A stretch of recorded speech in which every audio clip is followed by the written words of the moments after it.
어머, 깜짝이야. 지연이가 갑자기 소리를 지르며 커피 잔을 정화 쪽으로 기울였습니다. 뜨거운 커피가 정화의 하얀 원피스 위로 쏟아지며 갈색 얼룩을 남겼죠. 어머, 미안해. 손이 미끄러졌어. 지연이는 놀란 척했지만 눈빛은 냉소적이었습니다. 정화의 손이 떨렸지만 냅킨을 들어 조용히 말했습니다. 괜찮아. 얼룩은 지워지거든. 그리고 정화는 멈추지 않고 이어갔죠. 근데 마음에 남은 건 오래가. 40년이 지나도 지워지지 않더라고. 라운지가 순식간에 얼어붙었고 모든 시선이 두 사람에게 쏠렸습니다. 무료 버튼인 구독과 좋아요, 그저 눌러주시는 작은 응원이지만 그 정성만큼 복이 되어 여러분 가정에 가득하실 겁니다. 1983년 봄, 부산의 달동네는 아침부터 소란스러웠습니다. 좁은 골목길 사이로 아이들의 웃음소리가 울려 퍼지고 집집마다 아침 준비하는 냄새가 퍼져나가던 그 시절이었죠. 하지만 김정화에게 그 봄은 유난히도 차가웠습니다. 15살 소녀의 아침은 언제나 배고픔과 함께 시작되었으니까요. 정화는 낡은 교복을 입고 거울 앞에 섰습니다. 치마 밑단이 또 풀렸더군요. 바느질할 실도 없어서 그냥 두는 수밖에 없었죠. 어머니는 새벽같이 공장에 나가셨고 아버지는 일용직 일터를 찾아 벌써 집을 나선 뒤였습니다. 냉장고를 열어봤지만 텅 비어 있었어요. 어젯밤에 먹다 남은 밥 한 숟가락이 전부였습니다. 오늘도 점심시간이 제일 싫겠네. 정화는 혼잣말을 하며 가방을 메고 집을 나섰습니다. 골목길을 따라 내려가는 동안 정화의 마음속엔 두려움이 자리 잡고 있었죠. 학교에 가면 또 그 시간이 올 테니까요. 급식실에서 친구들이 도시락을 펼치는 그 시간, 정화는 언제나 화장실에 숨어 있거나 물로 배를 채워야 했습니다. 학교에 도착하자 교실은 이미 시끌벅적했습니다. 아이들은 저마다 친구들과 떠들며 웃고 있었고 정화는 조용히 자기 자리로 갔습니다. 창가 맨 뒷자리, 정화가 좋아하는 유일한 공간이었죠. 창밖을 보면 그나마 마음이 편해졌으니까요. 하지만 오래 편할 순 없었습니다. 야, 김정화. 너 또 치마 밑단 풀렸네? 실도 없어? 날카로운 목소리가 교실 전체에 울려 퍼졌습니다. 오지연이었죠. 반에서 제일 예쁘고 제일 부잣집 딸이며 제일 인기 많은 아이였습니다. 지연이는 늘 깨끗하고 새 교복을 입고 다녔고 가방도 필통도 전부 최신 유행이었죠. 그런 지연이가 정화를 놀리기 시작한 건 학기 초부터였습니다. 에이, 나도. 별거 아니잖아. 정화는 고개를 숙이며 작게 중얼거렸습니다. 하지만 지연이는 멈추지 않았죠. 별거 아니긴. 너희 집 냉장고엔 진짜 바람만 분다며? 우리 엄마가 그러던데 너희 아빠 일용직이라면서? 교실이 순식간에 조용해졌습니다. 모두가 정화를 쳐다봤죠. 정화의 얼굴이 새빨개졌습니다. 부끄러움과 분노가 동시에 치밀어 올랐지만 정화는 아무 말도 할 수 없었습니다. 그저 주먹을 꽉 쥐고 입술을 깨물 뿐이었죠. 뭐야, 말도 못해? 가난하면 공부라도 잘하면 되는데 그것도 아니잖아. 지연이의 말에 몇몇 아이들이 낄낄거리며 웃었습니다. 정화는 눈물이 핑 돌았지만 참았습니다. 울면 더 놀림감이 될 테니까요. 그냥 책상에 엎드려 있었죠. 선생님이 들어오실 때까지 말입니다. 점심시간이 되자 정화는 슬그머니 교실을 빠져나왔습니다. 급식실로 가는 아이들 사이를 피해 화장실로 향했죠. 수도꼭지를 틀고 물을 마셨습니다. 차가운 물이 목구멍을 타고 내려갔지만 배고픔은 가시지 않았습니다.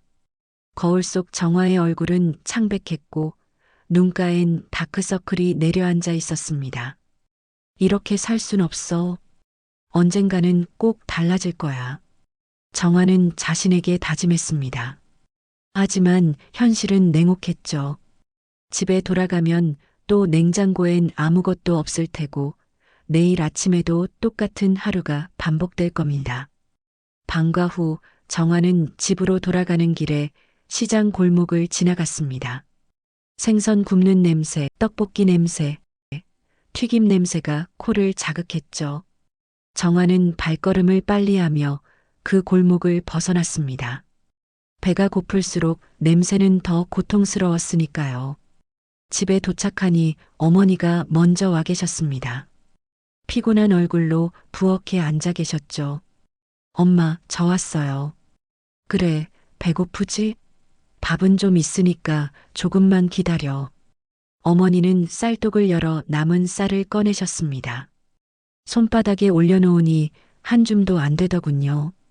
정화는 그 모습을 보며 가슴이 먹먹해졌습니다. 엄마, 저 괜찮아요. 학교에서 먹었어요. 거짓말이었습니다. 하지만 어머니를 더 힘들게 하고 싶지 않았죠.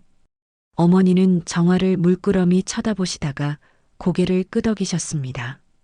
그리고 작은 목소리로 말씀하셨죠. 미안하다, 정화야. 엄마 아빠가 무능해서. 아니에요, 엄마. 괜찮아요. 정화는 웃으며 대답했지만 마음속 깊은 곳에선 다짐이 자라나고 있었습니다. 언젠가 꼭 이 가난에서 벗어나겠다고, 언젠가 꼭 당당하게 살겠다고, 그리고 오지영 같은 아이들에게 사람은 겉모습이 아니라는 걸 보여주겠다고 말이죠. 그날 밤 정화는 일기장을 펼쳤습니다. 연필을 잡고 천천히 글을 썼습니다. 언젠가 꼭 보여줄 거야. 사람은 겉이 아니라는 걸. 나도 할 수 있다는 걸. 그 문장을 쓰고 나니 조금은 마음이 편해졌습니다. 정화는 일기장을 덮고 눈을 감았죠. 내일은 또 어떤 하루가 기다리고 있을지 모르지만 정화는 포기하지 않기로 했습니다. 절대로요. 고등학교 졸업식 날 정화는 졸업장을 받아들고 교문을 나섰습니다. 친구들은 저마다 대학 진학 이야기로 떠들썩했지만 정화에겐 그런 선택지가 없었죠. 집안 형편상 대학은 꿈도 꿀 수 없었으니까요.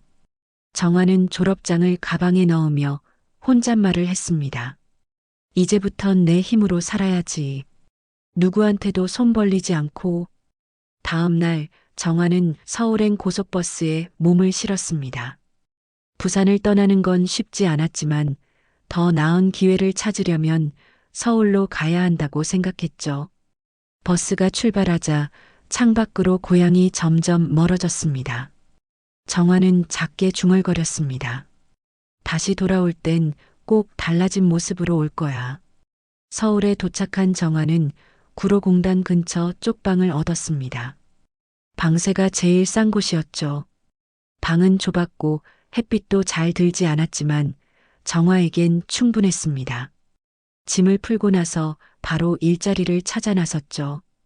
첫 직장은 봉제 공장이었습니다. 하루 12시간씩 재봉틀 앞에 앉아 옷을 꿰맸습니다.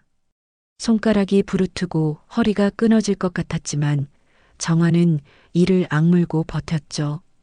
월급날이 되면 쪽방 월세를 내고 남은 돈은 전부 저축했습니다. 밥은 라면으로 때우고 옷은 공장에서 버리는 자투리 천으로 기워 입었습니다. 공장 생활이 2년째 접어들 무렵 정화는 더 많은 돈을 벌기 위해 주말엔 식당에서 설거지 아르바이트를 시작했습니다. 주중엔 공장, 주말엔 식당, 쉬는 날은 없었죠. 동료들은 정화를 보며 혀를 끌끌 찼습니다. 야, 김정화. 너 그렇게 일만 하다간 몸 망가진다. 가끔은 쉬어야지. 괜찮아요. 전 목표가 있거든요. 정화는 웃으며 대답했지만 속으론 다짐하고 있었습니다. 절대 가난으로 돌아가지 않겠다고, 반드시 성공하겠다고 말이죠. 그러던 어느 날 정화는 공장 구석에 버려진 낡은 재봉틀을 발견했습니다. 녹이 슬고 페달이 삐걱거렸지만 아직 쓸만했죠. 정화는 공장장에게 부탁했습니다. 사장님, 저 재봉틀 제가 가져가도 될까요? 쓸 데가 있어서요. 그래, 가져가. 어차피 버릴 거니까. 정화는 그 무거운 재봉틀을 혼자 힘으로 쪽방까지 옮겼습니다. 땀범벅이 되었지만 기분은 좋았죠. 재봉틀을 닫고 기름을 쳐서 다시 작동시키니 삐걱거리던 소리도 잦아들었습니다. 남들이 버린 것도 다시 살릴 수 있다면 인생도 다시 꿰맬 수 있겠지. 정화는 그날부터 퇴근 후엔 쪽방에서 옷수선을 시작했습니다. 처음엔 공장 동료들의 옷을 공짜로 고쳐주며 실력을 쌓았죠. 그러다 입소문이 나기 시작했습니다. 동네 아줌마들이 하나둘 찾아왔고 정화는 소액이지만 수선비를 받기 시작했습니다. 정화야, 내 솜씨 정말 좋다. 새 옷 같네. 감사합니다. 또 오세요. 정화는 손님 한 분 한 분을 정성껏 대했습니다. 단추 하나를 다는 것도 밑단을 줄이는 것도 최선을 다했죠. 그렇게 1년이 지나자 정화의 통장엔 제법 목돈이 모였습니다. 25살이 되던 해 정화는 공장을 그만두고 동대문 시장 구석에 작은 수선 가게를 열었습니다. 간판도 없는 허름한 가게였지만 정화에겐 꿈의 시작이었죠. 가게 이름은 정환의 수선소였습니다. 처음 몇 달은 손님이 거의 없었습니다. 하루 종일 앉아 있어도 한두 명 오는 게 전부였죠. 하지만 정화는 포기하지 않았습니다. 지나가는 사람들에게 전단지를 돌리고 야시장에 나가 헌 옷을 사서 고쳐 팔기도 했습니다. 아가씨, 이 바지 밑단 좀 줄여줄 수 있어요? 네, 물론이죠. 언제까지 필요하세요? 내일까지 되나요? 네, 내일 이 시간에 오세요. 정화는 그날 밤을 새워 바지를 고쳤습니다. 손님이 만족하면 다시 찾아올 거라 믿었으니까요. 그리고 그 믿음은 틀리지 않았습니다. 손님은 다음엔 친구를 데려왔고 그 친구는 또 다른 사람을 데려왔죠. 5년이 지나자 정화의 가게는 동대문에서 제법 알려진 수선집이 되었습니다. 단골 손님들이 생겼고 하루 종일 바쁘게 일해도 모자랄 지경이었죠. 정화는 직원을 한 명 고용했고 가게도 조금 더 넓은 곳으로 옮겼습니다. 30살이 되던 해 정화는 새로운 도전을 시작했습니다. 수선만 하던 가게에서 직접 디자인한 옷을 만들어 파는 것이었죠. 정화는 밤마다 디자인 공부를 했고 낮엔 재봉틀 앞에서 샘플을 만들었습니다. 이게 팔릴까? 내 디자인이 사람들 마음에 들까? 불안했지만 정화는 도전했습니다. 그리고 첫 번째 옷이 팔렸을 때 정화는 눈물을 흘렸습니다. 그건 단순히 옷이 팔린 게 아니라 자신의 가능성이 증명된 순간이었으니까요. 35살 정화는 온라인 쇼핑몰을 열었습니다. 인터넷이 보급되기 시작하던 시절 정화는 남들보다 빠르게 그 기회를 잡았죠. 직접 찍은 옷 사진을 올리고 손님들과 소통하며 장사를 키워나갔습니다. 40살에는 홈쇼핑에 진출했습니다. 정화가 디자인한 옷들이 방송에 나가자 순식간에 매진되었죠. 시청자들은 정화의 옷이 편하고 실용적이면서도 세련되다고 평가했습니다. 이제 진짜 시작이야. 더 크게 키울 수 있어. 정화는 멈추지 않았습니다. 50살이 되던 해 드디어 백화점에 브랜드 매장을 열었습니다. 매장 간판엔 JH 어페럴이라는 이름이 걸렸죠. 정화의 이름 이니셜을 딴 브랜드였습니다. 하지만 정화는 여전히 검소하게 살았습니다. 고급 아파트 대신 작은 빌라에 살았고 외제차 대신 대중교통을 이용했죠. 직원들이 물었습니다. 대표님, 이제 좀 편하게 사셔도 되는데 왜 그러세요? 부는 드러내는 게 아니라 지켜야 하는 거니까. 언제 어떻게 될지 모르잖아. 정화는 웃으며 대답했지만 마음속 깊은 곳엔 여전히 그 시절의 두려움이 남아 있었습니다. 가난했던 그 시절, 배고팠던 그 시절이 언제든 돌아올 수 있다는 두려움 말이죠. 63살이 된 정화는 여전히 매일 아침 일찍 일어났습니다. 성공했지만 게으름을 피우지 않았죠.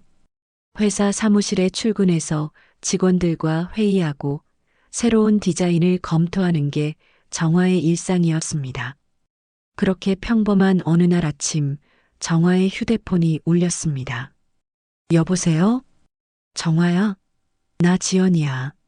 오지연. 기억나지? 순간 정화의 손이 멈췄습니다. 그 이름, 그 목소리. 40년 전 기억이 순식간에 되살아났죠. 교실에서 정화를 놀리던 그 날카로운 목소리, 치마 밑단이 풀린 걸 비웃던 그 웃음소리가 귓가에 생생하게 들려왔습니다. 지연이? 맞아, 나야. 세상에 내 목소리 하나도 안 변했다. 어떻게 지냈어? 나 요즘 동창회 준비하고 있거든. 우리 졸업한 지 벌써 40년이 넘었잖아. 이번에 제대로 한번 모이려고 하는데 너도 꼭 와야 해. 지연이의 목소리는 여전히 밝고 자신감이 넘쳤습니다. 마치 아무 일도 없었다는 듯이 말이죠. 정화는 입술을 깨물었습니다. 40년이 지났지만 그때의 상처는 여전히 아물지 않았으니까요. 동창회라. 응. 강남 호텔 라운지에서 할 거야. 다들 오래간만에 보는 거니까 제대로 준비했어. 너도 꼭 와. 궁금하잖아. 다들 어떻게 지내나. 특히 너 말이야. 연락도 안 되고 어떻게 사는지 궁금했다니까. 정화는 대답하지 못했습니다. 가슴속에서 복잡한 감정이 소용돌이쳤죠. 한편으론 가고 싶지 않았습니다. 그 시절의 아픔을 다시 마주하고 싶지 않았으니까요. 하지만 다른 한편으론 묘한 감정이 일었습니다. 정화야? 거기 있어? 응, 있어. 언제인데? 다음 주 토요일 오후 2시. 장소는 문자로 보낼게. 꼭 와야 해, 알았지? 알았어. 전화를 끊고 나서 정화는 한동안 멍하니 앉아 있었습니다. 책상 위에 놓인 회사 서류들이 눈에 들어왔지만 집중할 수가 없었죠. 정화는 창밖을 바라보며 혼잣말을 했습니다. 40년이 지나도 난 아직 그 애를 용서 못했어. 그런데 왜 가려고 하는 걸까? 며칠 동안 정화는 고민했습니다. 밤마다 잠을 설쳤죠. 동창회에 가야 할지 말아야 할지 결정을 내리지 못했습니다. 하지만 어느 날 아침 거울 앞에 선 정화는 자신의 얼굴을 똑바로 바라봤습니다. 도망만 치면 평생 그 시절에 묶여 있겠지. 이번엔 달라. 난 더 이상 그때의 김정화가 아니니까. 정화는 결심했습니다. 동창회에 가기로요. 하지만 당당하게, 떳떳하게 가기로 말이죠. 정화는 옷장을 열고 자신이 디자인한 옷들을 꺼내봤습니다. 화려한 드레스도 있었고 세련된 정장도 있었죠. 하지만 정화는 그 중에서 가장 심플한 흰색 원피스를 골랐습니다. 과하게 꾸밀 필요는 없어. 이 옷이면 충분해. 원피스는 정화가 직접 디자인한 것으로 단순하지만 품격 있는 디자인이었습니다. 거기에 작은 진주 브로치를 달았죠. 화려하진 않지만 정화의 성공을 상징하는 물건이었습니다. 토요일 아침이 밝았습니다. 정화는 평소보다 일찍 일어나 준비를 시작했습니다. 샤워를 하고 옷을 입고 거울 앞에 섰죠. 거울 속 정화는 63살이었지만 눈빛만큼은 여전히 단단했습니다. 괜찮아. 난 할 수 있어. 정화는 택시를 타고 강남으로 향했습니다. 차창 밖으로 서울 시내가 지나갔죠. 정화는 그 풍경을 바라보며 생각했습니다. 이 도시에서 40년을 살았구나. 아무것도 없이 시작했지만 이제는 이만큼 잃었구나. 그 생각이 정화에게 용기를 줬습니다. 호텔에 도착하자 정화는 잠시 망설였습니다. 로비는 화려했고 사람들은 모두 잘 차려입고 있었죠. 정화는 심호흡을 했습니다. 이제 되돌아갈 순 없어. 들어가자. 엘리베이터를 타고 라운지가 있는 층으로 올라갔습니다. 문을 열고 들어서자 익숙한 얼굴들이 보였죠. 나이가 들어 많이 변했지만 그래도 알아볼 수 있었습니다. 정화는 조용히 안으로 들어갔습니다. 어머, 정화야. 누군가 정화를 알아봤습니다. 반가운 목소리였지만 정화는 긴장을 풀 수 없었죠. 왜냐하면 저 멀리서 오지연이 이쪽을 보고 있었으니까요. 지연이는 여전히 화려했습니다. 명품 드레스를 입고 큰 다이아몬드 반지를 끼고 있었죠. 화장도 진하게 했고 향수 냄새도 강했습니다. 지연이가 정화를 향해 걸어왔습니다. 세상에, 정화야. 정말 오랜만이다. 어떻게 지냈어? 지연이는 환하게 웃으며 말했지만 정화는 그 웃음이 진심인지 의심스러웠습니다. 정화는 담담하게 대답했죠. 응, 잘 지냈어. 그래. 근데 넌 뭐 하며 살아? 결혼은 했어? 회사를 운영하고 있어. 결혼은 안 했고. 아, 그래. 무슨 회사? 정화는 잠시 망설였습니다. 브랜드 이름을 말해야 할까, 말아야 할까? 하지만 숨길 이유도 없었죠. 의류 브랜드야. 작은 회사지만. 아, 그렇구나. 나도 남편이 사업하는데 잘 돼서 다행이야. 요즘 부동산으로 돈 좀 벌었거든. 지연이는 자랑스럽게 말했습니다. 정화는 고개만 끄덕였죠. 대화는 어색했고 정화는 빨리 이 자리를 벗어나고 싶었습니다. 근데 정화야, 그 옷 어디 거야? 참 소박하다.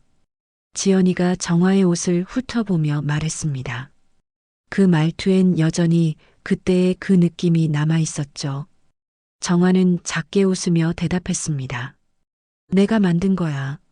아, 그래. 너 솜씨 좋네. 근데 요즘은 다들 명품 입잖아.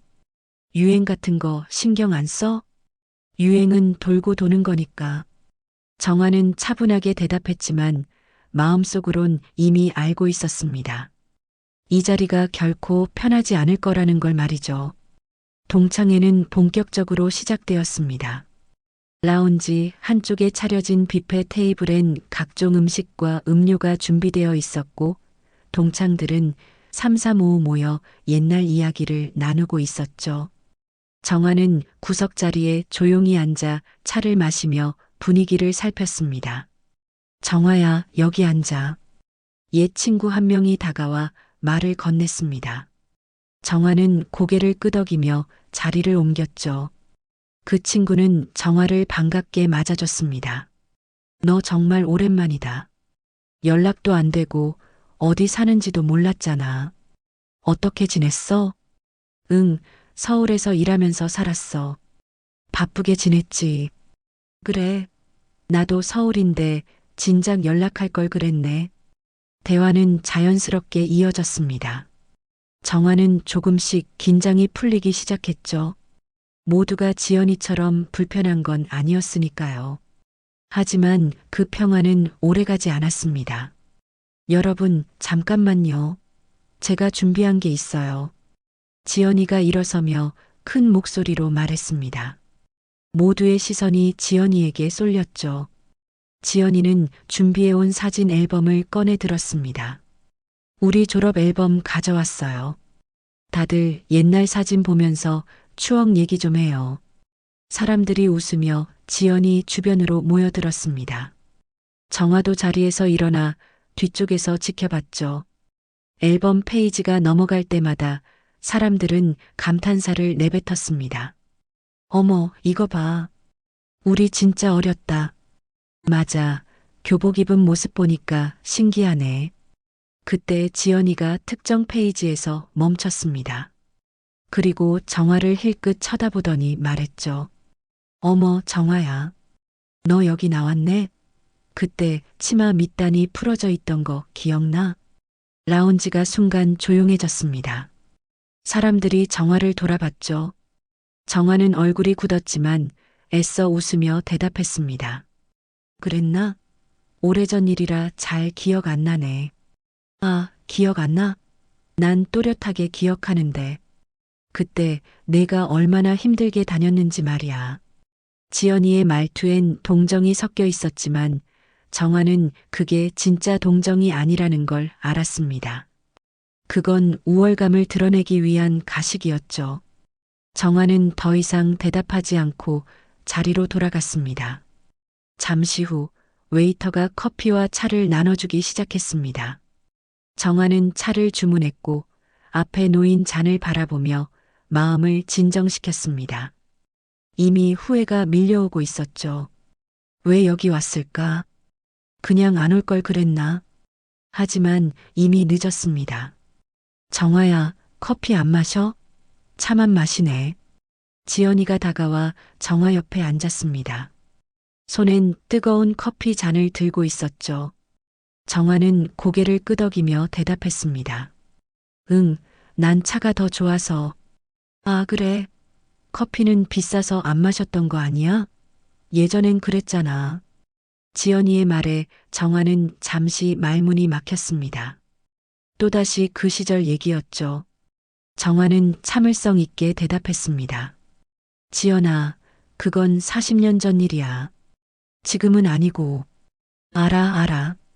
근데 추억이잖아. 우리 그때 참 어렸지. 너 기억나? 점심시간마다 화장실에 숨어 있던 거. 정화의 손이 잠시 떨렸습니다.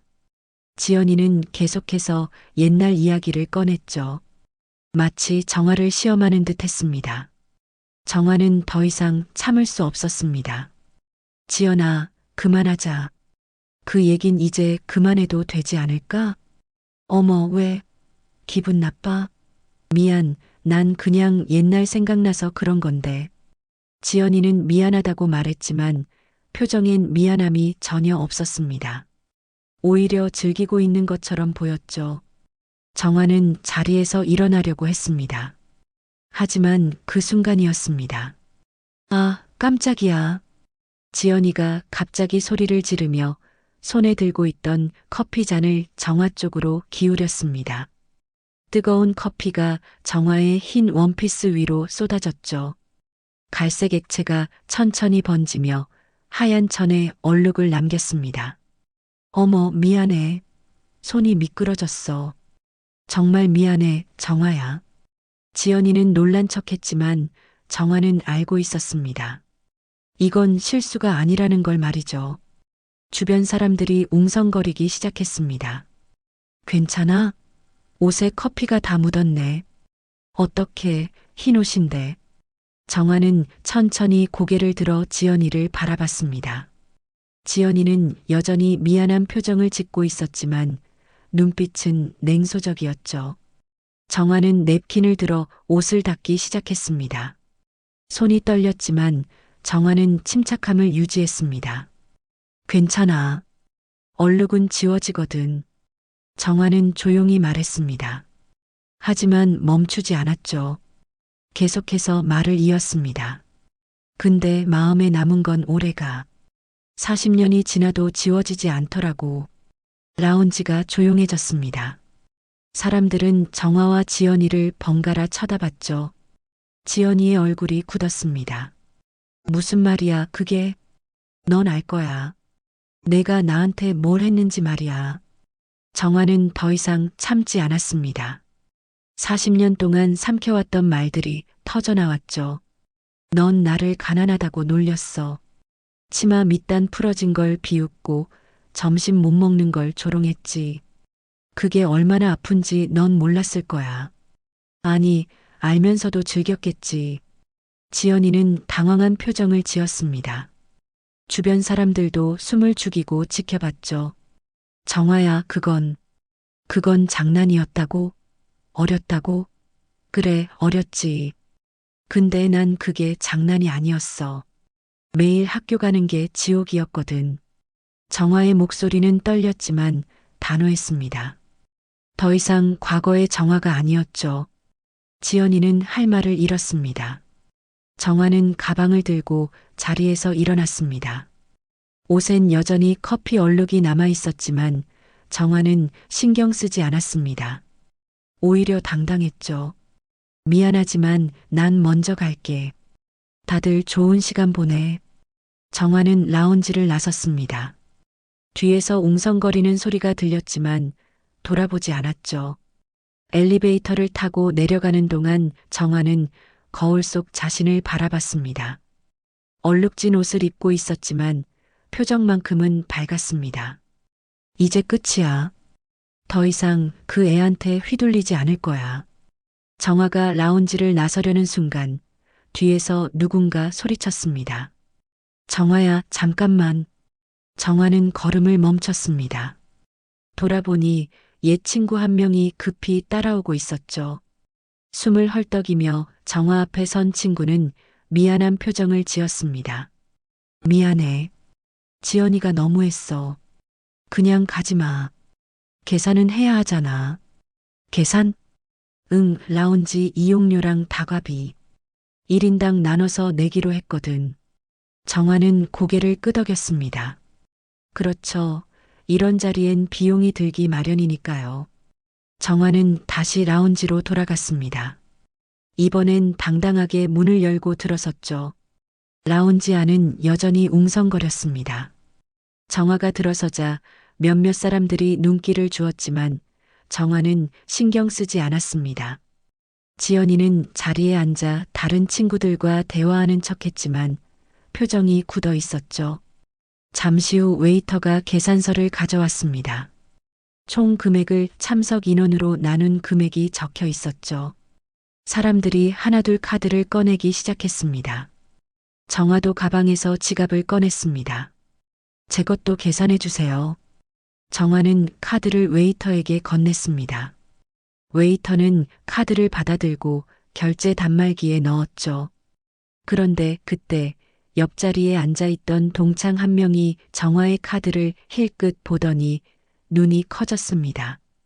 잠깐만, 정화야. 너 지금 그 카드. 그 동창은 카드에 적힌 이름을 다시 확인했습니다. 그리고는 놀란 표정으로 정화를 쳐다봤죠.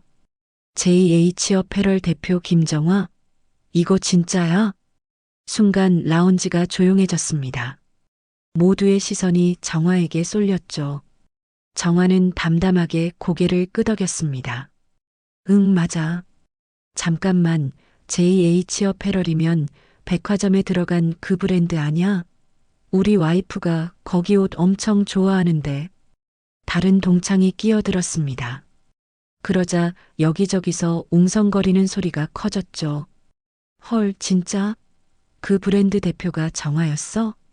나도 그 브랜드 알아. 홈쇼핑에서 맨날 매진되는 거 아냐? 맞아, 실용적이면서 디자인 좋기로 유명하잖아. 사람들은 놀라움을 감추지 못했습니다. 정화는 조용히 미소 지으며 카드를 돌려받았죠. 지연이는 멀리서 그 광경을 지켜보고 있었습니다. 얼굴이 점점 창백해졌죠. 정화야, 그럼 너 진짜 성공한 거야? 사업가였어? 한 친구가 다가와 물었습니다. 정화는 고개를 끄덕였습니다. 응, 작은 수선집에서 시작했는데 운이 좋았어. 열심히 하다 보니 여기까지 왔네. 작은 수선집이라니. 와, 진짜 대단하다. 맨손으로 시작한 거잖아. 사람들은 정화를 새로운 눈으로 바라봤습니다. 존경과 감탄이 섞인 시선이었죠. 정화는 그 시선들이 불편하지 않았습니다. 오히려 당당했죠. 왜냐하면 정화는 정직하게 일해서 여기까지 왔으니까요. 정화야, 근데 왜 진작 말 안 했어? 우리 궁금했잖아. 말할 필요가 없었어. 그냥 조용히 살고 싶었거든. 정화의 대답은 솔직했습니다.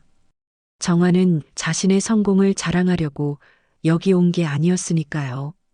그냥 과거와 마주하고 싶었을 뿐이었습니다. 그때 지연이가 자리에서 일어났습니다. 얼굴은 여전히 창백했고 손이 미세하게 떨리고 있었죠. 지연이는 정화에게 다가왔습니다. 정화야, 그럼 내가 그 부자 김정화였어? 지연이의 목소리는 떨렸습니다. 믿고 싶지 않다는 표정이었죠. 정화는 지연이를 똑바로 쳐다봤습니다. 부자라는 말은 별로 안 좋아해. 난 그냥 열심히 일한 사람일 뿐이야. 하지만 넌 가난했잖아. 그때 넌 지연이는 말을 잇지 못했습니다. 정화는 차분하게 말했습니다. 맞아, 가난했어. 너무 가난해서 매일 배고팠고 남들 눈치 보며 살았지. 근데 그게 뭐? 가난이 죄는 아니잖아. 정화의 목소리는 단호했습니다. 주변 사람들도 숨을 죽이고 들었죠. 난 가난했지만 부끄럽진 않았어. 부모님은 무능하신 게 아니라 열심히 사셨고 난 그분들한테 배운 대로 성실하게 살았어. 근데 넌 어땠어? 정화는 지연이를 똑바로 바라보며 말을 이었습니다. 넌 부자였지만 품위는 없었지. 남을 무시하고 약한 사람을 괴롭히는 게 재미있었나 봐. 그게 내부의 사용법이었나 보네. 라운지는 고요했습니다. 아무도 말을 꺼내지 못했죠. 지연이는 입술을 떨며 정화를 바라봤습니다. 할 말을 찾지 못하는 표정이었습니다. 정화야, 그건 뭐, 장난이었다고? 어렸다고? 그래, 넌 어렸을 수도 있지. 근데 지금은? 아까 커피 쏟은 것도 장난이야? 정화의 질문에 지연이는 대답하지 못했습니다. 옆에 있던 친구들도 지연이를 불편한 눈으로 쳐다봤죠. 모두가 아까 상황을 봤으니까요. 미안해, 정화야. 진심으로 미안해. 지연이가 작은 목소리로 말했습니다. 하지만 정화는 그 사과를 받아들이지 않았습니다. 미안하다는 말은 쉽지. 근데 그 말로 40년의 상처가 지워지진 않아. 넌 내 인생에서 제일 힘들었던 시절을 더 힘들게 만든 사람이야. 정화는 가방을 들고 다시 자리에서 일어났습니다. 이번엔 정말로 떠날 준비였죠. 다들 좋은 시간 보내. 난 이만 갈게. 정화는 라운지를 나섰습니다. 이번엔 아무도 붙잡지 않았죠. 문을 나서는 정화의 뒷모습은 당당했습니다. 비록 옷엔 커피 얼룩이 있었지만 정화의 걸음걸이는 흔들림이 없었습니다. 엘리베이터 안에서 정화는 깊게 숨을 내쉬었습니다. 가슴 한쪽이 뻥 뚫린 기분이었죠. 40년 동안 쌓여있던 응어리가 풀린 것 같았습니다. 이제 진짜 끝이야. 더 이상 과거에 묶이지 않을 거야. 호텔을 나선 정화는 하늘을 올려다봤습니다. 구름 사이로 햇살이 비치고 있었죠. 정화는 작게 미소 지었습니다. 오늘 이 자리에 온 건 잘한 일이었습니다. 도망치지 않고 마주한 덕분에 이제야 진짜 자유로워진 것 같았으니까요. 정화가 호텔 앞 택시 승강장에 도착했을 때였습니다. 뒤에서 누군가 급하게 뛰어오는 소리가 들렸죠. 정화야, 잠깐만 기다려. 정화는 고개를 돌렸습니다. 오지연이었습니다. 숨을 헐떡이며 정화에게 달려오고 있었죠. 명품 구두를 신은 채 뛰어오느라 비틀거리기까지 했습니다. 정화는 그 모습을 담담하게 바라봤습니다. 왜? 정화야, 제발. 나 좀 도와줘. 지연이는 숨을 몰아쉬며 말했습니다. 아까까지만 해도 도도했던 모습은 온데간데 없었죠.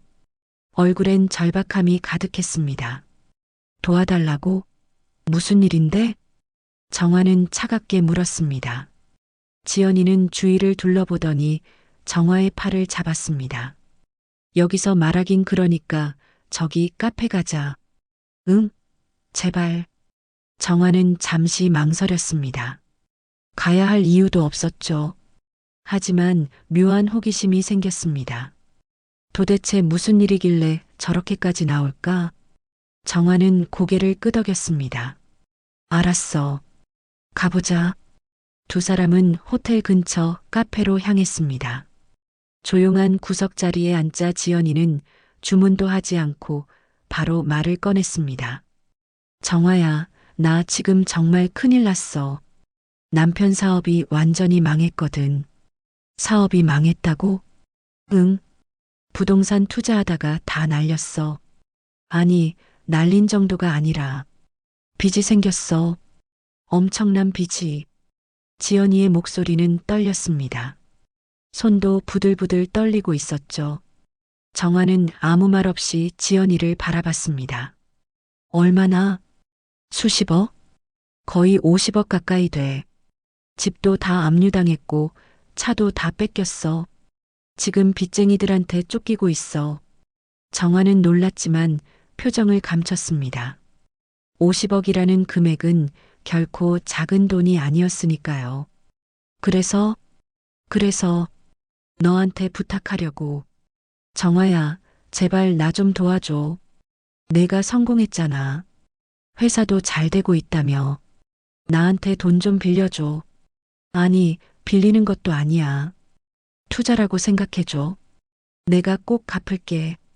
지연이는 정화의 손을 꼭 잡았습니다. 눈엔 눈물이 고여 있었죠. 하지만 정화는 손을 빼냈습니다. 지연아, 난 은행이 아니야. 알아. 근데 정화야, 우린 친구잖아. 동창이고. 친구? 정화는 쓴웃음을 지었습니다. 친구라는 말이 아이러니하게 들렸죠. 지연아, 우린 친구였던 적이 없어. 넌 날 괴롭혔고, 난 그걸 참았을 뿐이야. 그게 우리 관계였어. 그건, 정화야, 미안해. 진심으로 미안해. 내가 어렸을 때 철없었어. 너한테 상처 준 거 정말 미안해. 근데 제발 이번만 도와줘. 난 정말 절박해. 지연이는 눈물을 흘리기 시작했습니다. 화장이 번진 얼굴은 초라해 보였죠. 정화는 그 모습을 보며 복잡한 감정이 들었습니다. 동정심이 일었지만 동시에 차갑게 식어버린 마음도 있었습니다. 지연아, 넌 지금 내가 너한테 받은 상처를 알아? 40년 전 그 시절, 난 매일 학교 가는 게 무서웠어. 내가 날 뭐라고 할까봐, 애들이 날 비웃을까봐, 그 두려움 속에서 살았다고. 미안해, 정화야. 정말 미안해. 미안하다는 말은 쉽지. 근데 그 말로 다 해결되는 건 아니야. 넌 지금 돈이 필요하니까 미안하다고 하는 거잖아.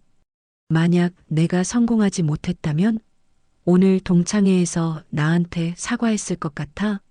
지연이는 대답하지 못했습니다. 정화의 말이 맞았으니까요. 만약 정화가 평범하게 살았다면 지연이는 여전히 우쭐대며 살았을 겁니다. 정화야, 제발. 나 정말 곤란해. 빚쟁이들이 집까지 찾아와. 무서워 죽겠어. 딸도 있는데 어떡해. 제발 한 번만 도와줘. 지연이는 거의 애원하듯 말했습니다. 하지만 정화는 고개를 저었습니다. 지연아, 나도 처음부터 부자였던 건 아니야. 맨손으로 시작해서 여기까지 왔어. 밤새워 일하고 쉬는 날 없이 일했어. 그렇게 모은 돈이야. 그런데 그걸 내가 망친 사업 메우는데 쓸 순 없어. 그럼 어떡해, 정화야. 난 정말, 그건 내 문제야. 내가 선택한 투자였고, 내가 책임져야 해. 정화는 냉정하게 말했습니다. 지연이의 얼굴이 하얘졌죠. 정화야, 넌 정말 차갑다. 옛날 친구가 어려울 때 이렇게 외면하는 거야? 친구라고 했지? 지연아, 40년 전에도 너한테 무릎 꿇었어. 그땐 부탁이었고 지금은 용서야. 정화는 자리에서 일어났습니다. 더 이상 할 말이 없었죠. 무슨 소리야, 그게? 너한테 무릎 꿇은 적 없다고? 기억 안 나나 봐. 그때 난 내 앞에서 눈물 흘리며 제발 그만하라고 빌었어. 넌 그냥 웃었지. 지금 내 모습이 딱 그때 내 모습이야. 지연이는 할 말을 잃었습니다. 기억이 희미하게 떠올랐죠. 교실 구석에서 정화가 눈물을 흘리며 애원하던 모습이 정화야. 사람은 변명보다 반성이 먼저야. 그리고 난 이제 누군가의 동정으로 살진 않아. 너도 그래야 해. 정화는 가방을 들고 카페를 나섰습니다. 뒤에서 지연이가 울먹이는 소리가 들렸지만 정화는 돌아보지 않았습니다. 문을 열고 나가는 순간 정화는 홀가분함을 느꼈습니다. 거리를 걸으며 정화는 생각했습니다. 용서는 쉽지 않다고. 특히 진심 어린 반성이 없는 사과는 받아들일 수 없다고. 지연이는 결국 돈이 필요해서 찾아왔을 뿐이었죠. 정말로 미안해서가 아니었습니다. 이제 정말 끝이야. 더 이상 그 사람 때문에 마음 쓰지 않을 거야. 정화는 택시를 잡아타고 집으로 향했습니다. 창밖으론 서울의 야경이 펼쳐졌죠. 정화는 그 풍경을 바라보며 조용히 미소 지었습니다. 오늘 하루가 힘들었지만 덕분에 완전히 자유로워진 기분이었습니다. 동창회가 있던 날로부터 사흘이 지났습니다. 정화는 평소처럼 일상을 보내고 있었죠. 회사 일에 집중하며 새로운 시즌 디자인을 검토하고 직원들과 회의하고 매장 방문 일정을 소화했습니다. 동창회에서 있었던 일은 이미 마음속 깊이 묻어두었습니다. 그날도 정화는 이른 새벽에 눈을 떴습니다. 오래된 습관 때문이었죠. 평생을 일찍 일어나 일했던 몸이 이제는 알람 없이도 저절로 깨어났습니다. 정화는 거실로 나와 커피를 내리며 텔레비전을 켰습니다. 아침 뉴스가 흘러나왔습니다. 경제 소식, 날씨 예보, 사회 뉴스가 이어졌죠. 정화는 커피를 한 모금 마시며 화면을 무심히 바라봤습니다. 그런데 갑자기 낯익은 이름이 들렸습니다. 부동산 투자 사기 혐의로 구속된 오모 씨 부부는 수십억 원대의 투자금을 편취한 혐의를 받고 있습니다. 정화는 커피 잔을 내려놓았습니다. 화면엔 모자이크 처리된 얼굴이 나왔지만 정화는 알아볼 수 있었습니다. 오지연이었죠. 그리고 옆에 서 있는 남자는 지연이의 남편이었습니다. 경찰 조사 결과 이들은 고수익을 보장한다며 투자자들을 모집했으나 실제로는 사업 실체가 없었고 후순위 투자자의 돈으로 선순위 투자자에게 수익금을 지급하는 전형적인 폰지 사기 수법을 사용한 것으로 밝혀졌습니다. 정화는 숨을 멈췄습니다. 화면엔 피해자들의 인터뷰가 이어졌죠. 저희 노후 자금을 다 맡겼는데 하루아침에 다 날아갔어요. 어떻게 살라는 건지. 믿고 투자했는데 이렇게 사기를 칠 줄은 몰랐죠. 정말 악질이에요. 정화는 텔레비전을 멍하니 바라봤습니다. 지연이가 말했던 빚이 단순히 투자 실패가 아니라 사기 때문이었다니. 정화는 복잡한 감정에 휩싸였습니다. 휴대폰이 울리기 시작했습니다. 동창들에게서 온 메시지였죠. 정화야, 뉴스 봤어? 지연이 그거 맞지? 세상에, 저번에 동창회 왔던 애가 사기꾼이었다니. 정화야, 너 그때 지연이한테 돈 안 빌려줬지? 잘한 거야. 빌려줬으면 큰일 날 뻔했어. 메시지는 계속 쏟아졌습니다. 정화는 답장하지 않고 휴대폰을 내려놨습니다. 창밖을 바라보며 깊게 숨을 내쉬었죠. 결국 이렇게 되는구나. 정화는 소파에 앉았습니다. 며칠 전 카페에서 지연이가 보였던 절박한 모습이 떠올랐습니다. 그때 지연이는 진짜로 무서웠던 거였죠. 빚쟁이가 아니라 경찰에게 쫓기고 있었던 겁니다. 잠시 후 회사 비서에게서 전화가 왔습니다. 대표님, 아침 뉴스 보셨어요? 언론사에서 취재 요청이 들어왔는데요. 취재 요청? 네, 오지연 씨와 동창이시라는 게 알려졌나 봐요. 동창회에서 만났다는 소문이 돈 것 같고요. 인터뷰 요청하는데 어떻게 할까요? 정화는 단호하게 대답했습니다. 다 거절해 주세요. 저는 그 일과 아무 관련 없습니다. 알겠습니다, 대표님. 전화를 끊고 정화는 다시 텔레비전을 켰습니다. 뉴스는 여전히 지연이 부부의 사기 사건을 다루고 있었죠. 피해 규모가 점점 커지고 있다는 내용이었습니다.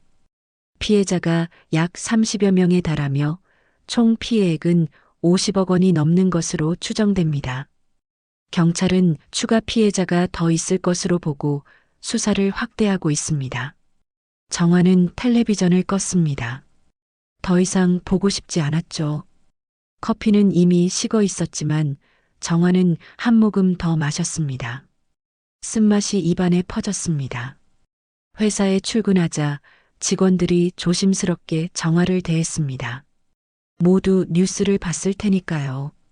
하지만 아무도 그 얘기를 꺼내지 않았습니다. 정화도 마찬가지였죠. 그냥 평소처럼 일했습니다. 점심시간 정화는 혼자 사무실에 남아 샌드위치를 먹었습니다. 창밖을 바라보며 생각에 잠겼죠. 며칠 전 지연이가 했던 말들이 떠올랐습니다. 딸도 있는데 어떡해.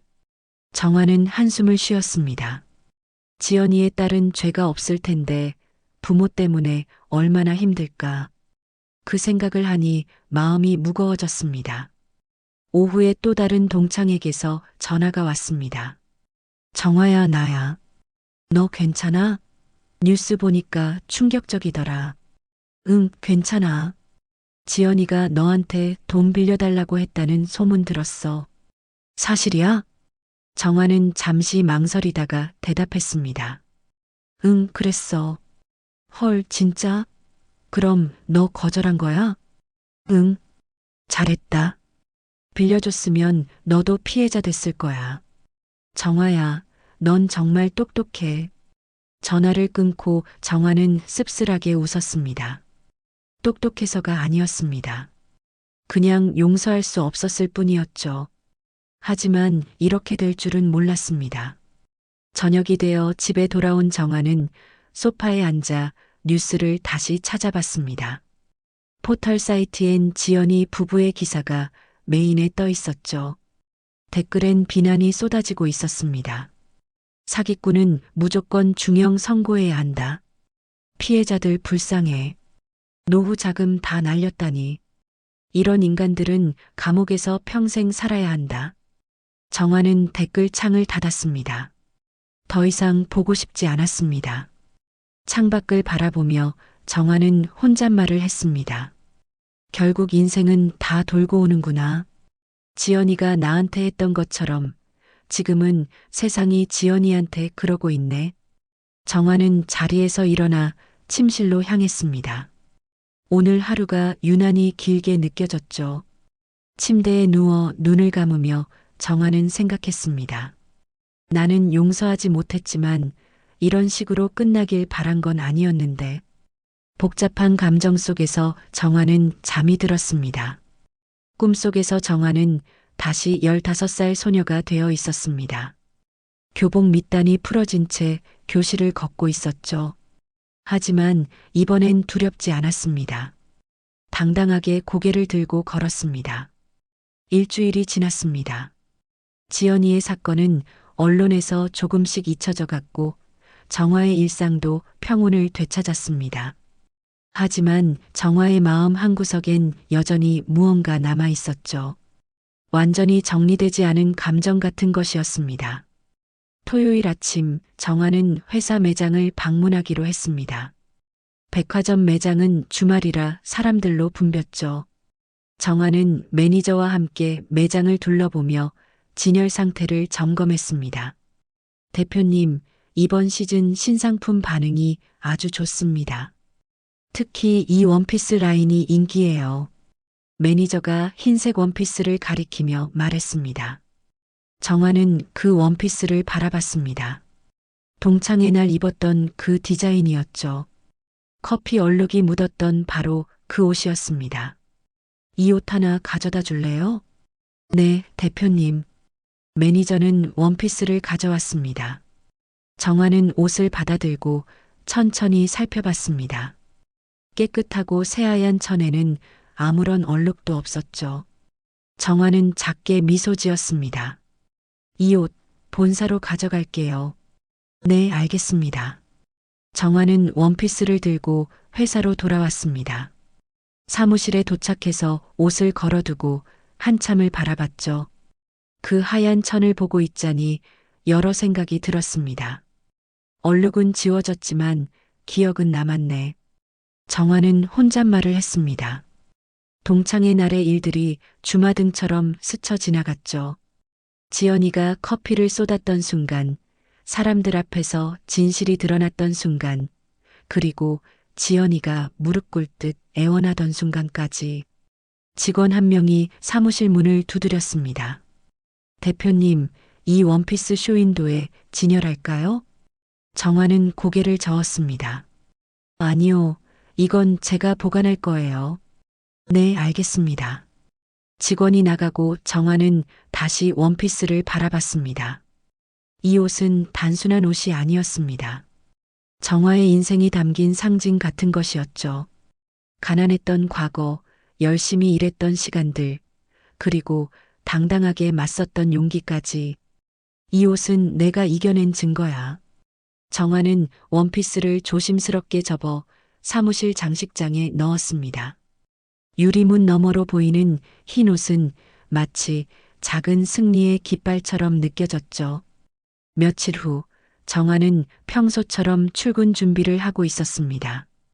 커피를 내리는데 문득 커피 향이 코끝을 스쳤습니다. 예전 같으면 불편했을 그 향이었지만 이젠 달랐습니다. 커피 향이 이렇게 좋았나? 정화는 커피 잔을 들고 창가에 섰습니다. 창밖으론 봄 햇살이 쏟아지고 있었죠. 따뜻한 빛이 정화의 얼굴을 비쳤습니다. 인생의 커피도 이런 걸까? 처음엔 쓰지만 시간이 지나면 달아지는 거. 정화는 커피를 한 모금 마셨습니다. 쓴맛이 입안에 퍼졌다가 곧 부드러운 단맛으로 바뀌었죠. 정화는 작게 웃었습니다. 회사에 도착하니 비서가 서류 하나를 건넸습니다.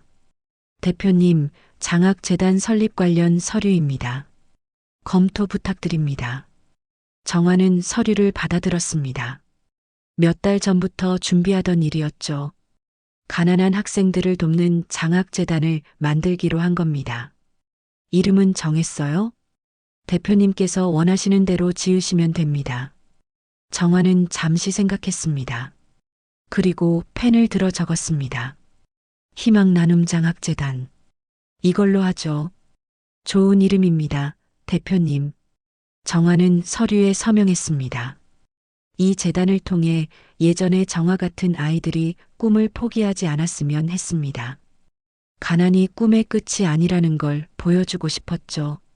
점심시간 정화는 혼자 근처 공원을 산책했습니다. 벤치에 앉아 하늘을 올려다봤죠. 구름이 천천히 흘러갔습니다. 결국 난 이겨냈구나. 정화는 혼잣말을 했습니다. 무엇을 이겼냐고 묻는다면 여러 가지였습니다.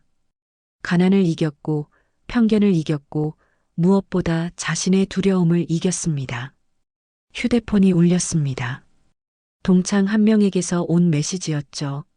정화야, 지연이 딸이 장학금 받았다던데. 너희 회사 장학재단에서 준 거 맞아? 정화는 메시지를 보고 잠시 멈췄습니다. 맞았습니다. 재단 첫 장학생 명단에 지연이의 딸이 포함되어 있었죠. 정화는 그 사실을 알고 있었지만 반대하지 않았습니다. 아이는 죄가 없으니까. 정화는 답장을 보냈습니다. 지연이의 딸은 성적도 우수하고 어려운 환경에서도 열심히 공부한다는 평가를 받았습니다. 정화는 그 아이가 부모의 잘못 때문에 꿈을 포기하길 원치 않았습니다. 용서는 못해도 다음 세대까지 미워할 순 없지. 정화는 벤치에서 일어나 다시 회사로 향했습니다. 걸음걸이는 가벼웠죠. 마음속 짐을 내려놓은 것 같았습니다. 저녁이 되어 퇴근길에 정화는 문득 예전에 일했던 동대문 시장을 찾아갔습니다. 수십 년 전 작은 수선소를 차렸던 그곳이었죠. 골목은 많이 변했지만 여전히 활기찼습니다. 정화는 예전 가게가 있던 자리에 섰습니다. 지금은 다른 가게가 들어서 있었죠.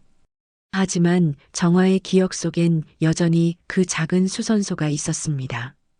여기서 시작했지. 낡은 재봉틀 하나로. 정화는 미소 지었습니다. 그때는 힘들었지만 지금 돌이켜보면 가장 빛나는 시간이었습니다. 아무것도 없었지만 꿈은 있었고 가난했지만 희망은 있었으니까요. 집으로 돌아온 정화는 옷장에서 그 흰 원피스를 꺼냈습니다. 햇빛에 비춰보니 천이 반짝였죠. 정화는 옷을 쓰다듬으며 조용히 말했습니다. 고마워. 내 덕분에 난 다시 일어설 수 있었어. 그날 밤 정화는 일기장을 펼쳤습니다. 오랜만에 쓰는 일기였죠. 펜을 들고 천천히 글을 썼습니다. 오늘 나는 완전히 자유로워졌다. 과거의 상처에서, 미움에서, 두려움에서, 이제 커피 향이 쓰지 않다. 오히려 달콤하다. 인생도 그렇다. 처음엔 쓰지만 견디고 나면 단맛이 온다. 나는 이겼다. 가난도, 편견도, 모욕도 이겨냈다. 그리고 이제는 나누고 싶다. 내가 받은 상처가 아니라 내가 이룬 희망을. 정화는 일기장을 덮고 창밖을 바라봤습니다. 별이 빛나고 있었죠. 정화는 작게 미소 지으며 중얼거렸습니다. 이젠 정말 괜찮아. 모든 게 괜찮아. 만약 마음이 움직이셨다면 한 줄의 응원을 남겨주세요. 구독과 좋아요는 우리 채널이 더 많은 이야기를 전하는 힘이 됩니다. 고맙습니다.